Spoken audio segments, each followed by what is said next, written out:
pay them girls what y'all owe them girls. The WNBA players did not play. They came out last night with them shirts that say, pay us what you owe us. Appreciate you asking that because, it applies pressure. And even those chants tonight, the signs, I think it just shows that, obviously as players we're united, but the fans are united. What do you mean by what you owe us? The players are what is building this brand and this league. What do we owe you? Good morning, good evening, good afternoon, good night. I hope all is well. So, everyone is talking about this. Well, not everyone, but a lot of people are talking about this. The 2025 WNBA All-STAR Weekend. I'm going to say this. This hurt them more than helped. And I'm not going to be too long, but this is a organization, a professional organization subsidized by the NBA. They have been in existence since 1996. So for about 30 something years, right? About almost 30 something years. Now, they have been in debt after every season so far. Now, number one, I'm going to discuss how this weekend hurt the players more than helped, hurt the organization more than helped. Number one, I'm sure that you all have seen the highlights or the live stream. I didn't see it, of the stud buzz, which is Courtney Williams and Natasha Heidman. I believe that's her name, of the Minnesota Lynx. Now, the stud buds, so they're studs. They're attracted. They are attracted to the same sex. And they have no problem broadcasting that. But during this All-Star Weekend, a lot of relationships between the players, college teammates, and whatever has been put on blast. Thanks to the 72-hour live stream that the Stud Buds are doing, a lot of lesbian tea related to the league has either now been confirmed or is basically almost confirmed. So y'all know I have to talk about it.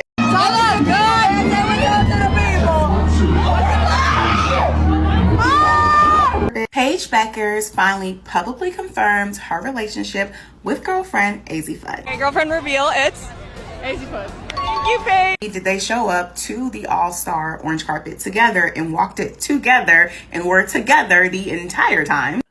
And this is something I believe that is hurting the WNBA.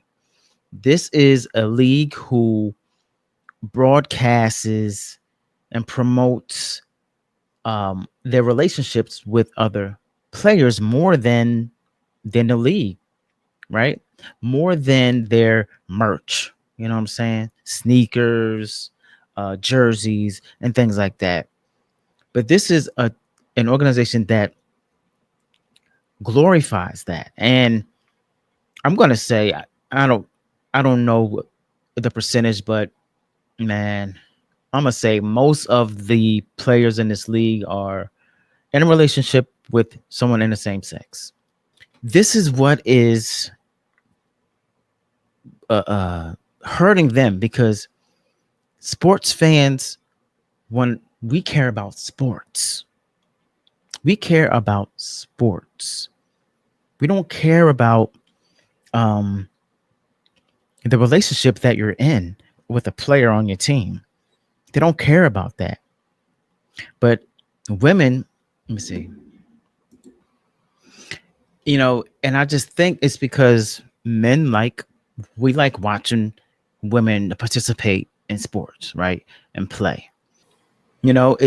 It's men. We just like watching sports. We love watching sports. We like to support women. But when you start to show all the personal stuff, who's dating who. Like, we don't care about that. We want to, we like sports. We just love sports, you know. And getting to the actual game, we see the players came out with their pay us now, with their pay us what you owe us. But the question is, what do they owe you, and who owes you it? Who are you talking to? Now, we know that there has been some discussions, about the CBA, collective bargaining agreement, and things like that. But to be honest, the WNBA has been in debt for a numerous amount of years. Last year, they lost, they were in $40 million debt, in which the NBA paid for, helped pay for. They help subsidize. The NBA subsidizes the WNBA, right? So this year they are projected to be $50 million in debt. Now, we know that the NBA players are getting paid 50% of the revenue, while the WNBA is getting paid about around 9%, right? But the WNBA, but the NBA is bringing in over $11 billion to their league every year. The WNBA is bringing in 200 million around there every year.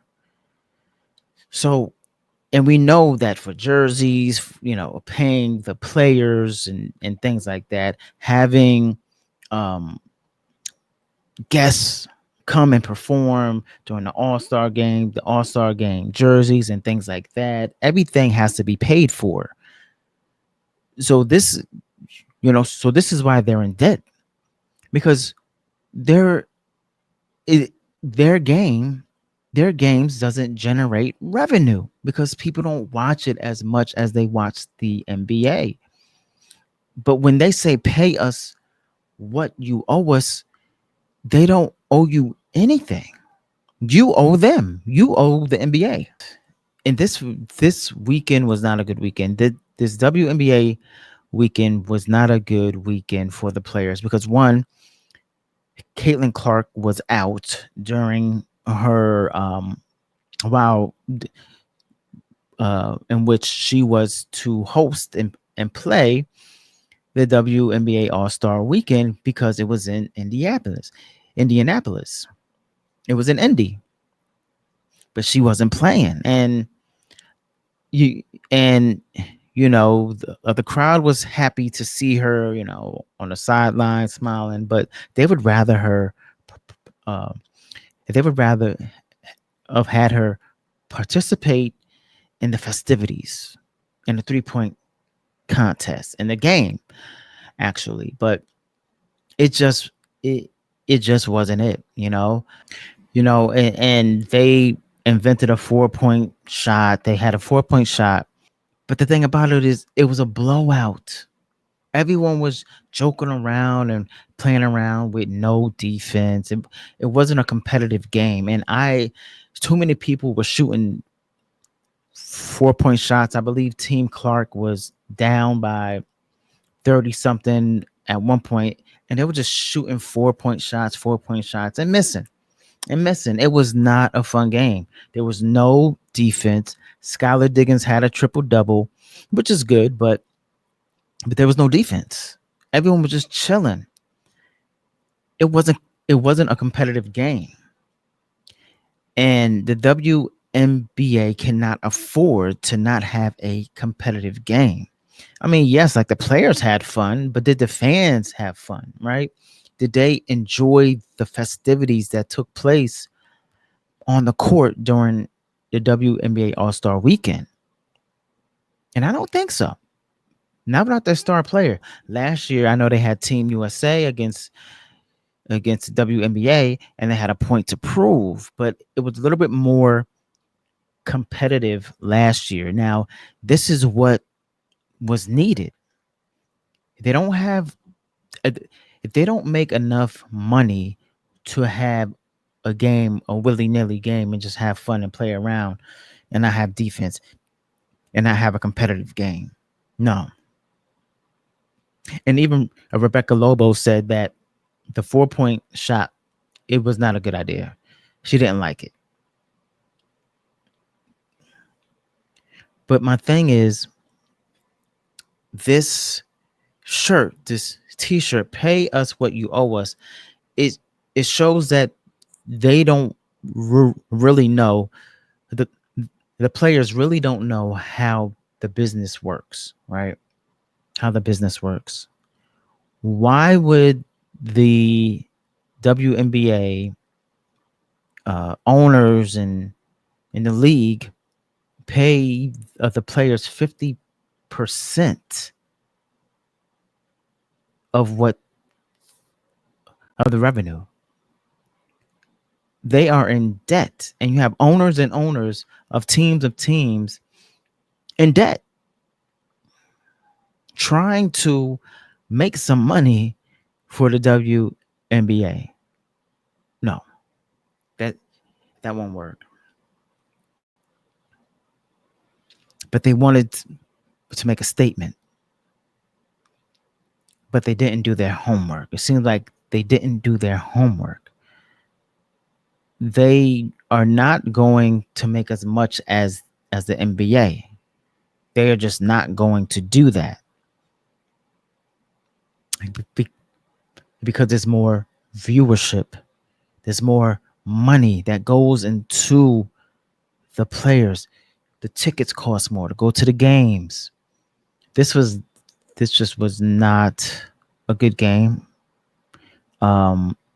It wasn't a competitive game. Now, this was the town in which your star player, Caitlin Clark, is the star player in the WNBA.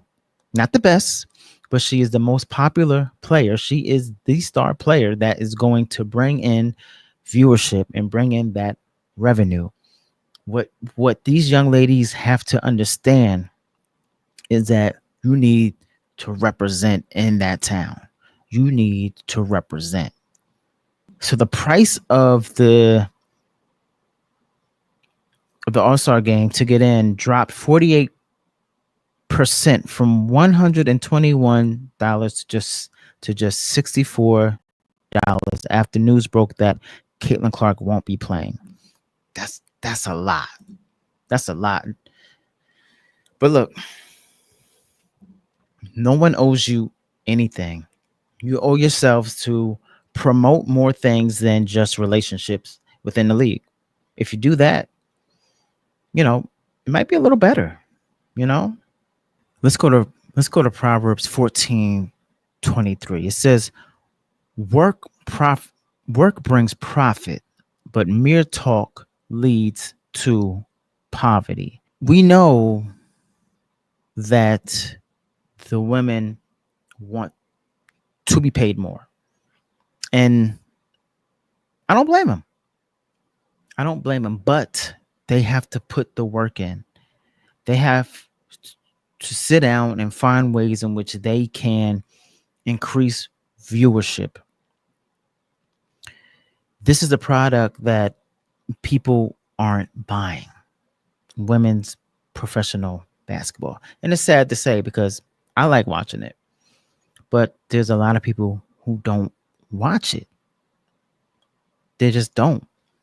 There's a lot of layups missed. I'm not gonna lie. There's a lot of layups missed, a lot of turnovers and things like that. There's a lot of stuff. There's a lot of reasons why people don't watch the game.